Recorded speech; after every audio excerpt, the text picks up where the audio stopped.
everybody, and welcome back to my Gran Turismo 1 Garage Challenge, where I take all of the cars in my garage and put them against each other around the Autumn Ring mini circuit. And today we have the Toyota Soarer that we won during our playthrough in the very bright yellow with bright yellow alloys.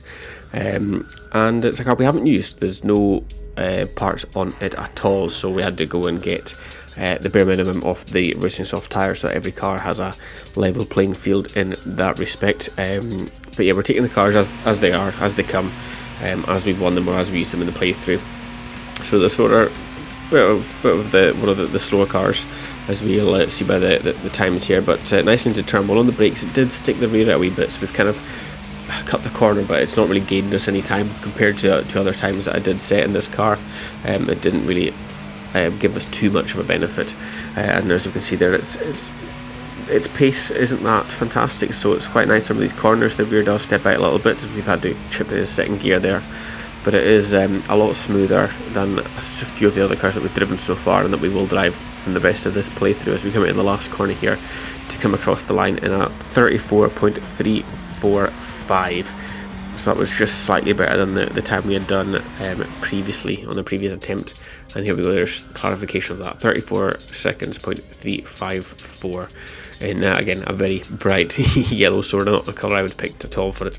But that's putting it in 5th place in the standings at the moment, just ahead of the Dodge, well, a good bit ahead of the Dodge concept car, 3 seconds quicker than it basically, and behind the Nissan Skyline. But next up we have another Nissan Skyline, R33 GTR V-Spec, 941 brake horsepower. We have put so much parts and power into this car for the playthrough. I'm pretty sure I used this for the Tune Car Championship, and as you can see, there is a massive list of fitted parts to this car. So as you can see, we've spent a good chunk of money on it, making it as powerful basically as it can be for, like I said, I'm pretty sure it was the Tune Car Championship.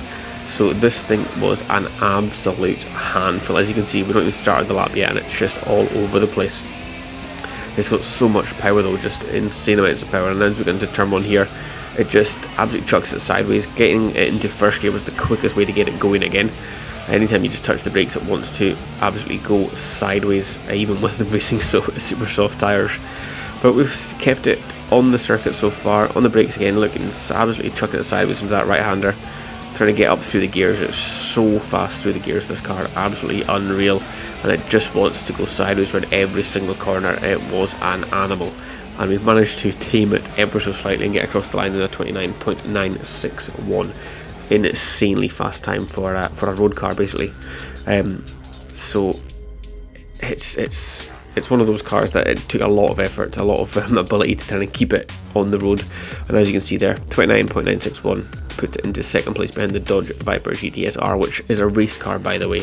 So despite having less power, it has a lot more mechanical grip, and that's what's helped the Dodge here. But that Skyline is absolutely insane power and pace wise. So but yeah, not enough. Second place it is, and it was a demon. But yeah, thanks so much for watching this one. Any cars you would like us to race or put around the Autumn Ring, let me know and we'll do it at some point in the future. But thanks for watching, see you later.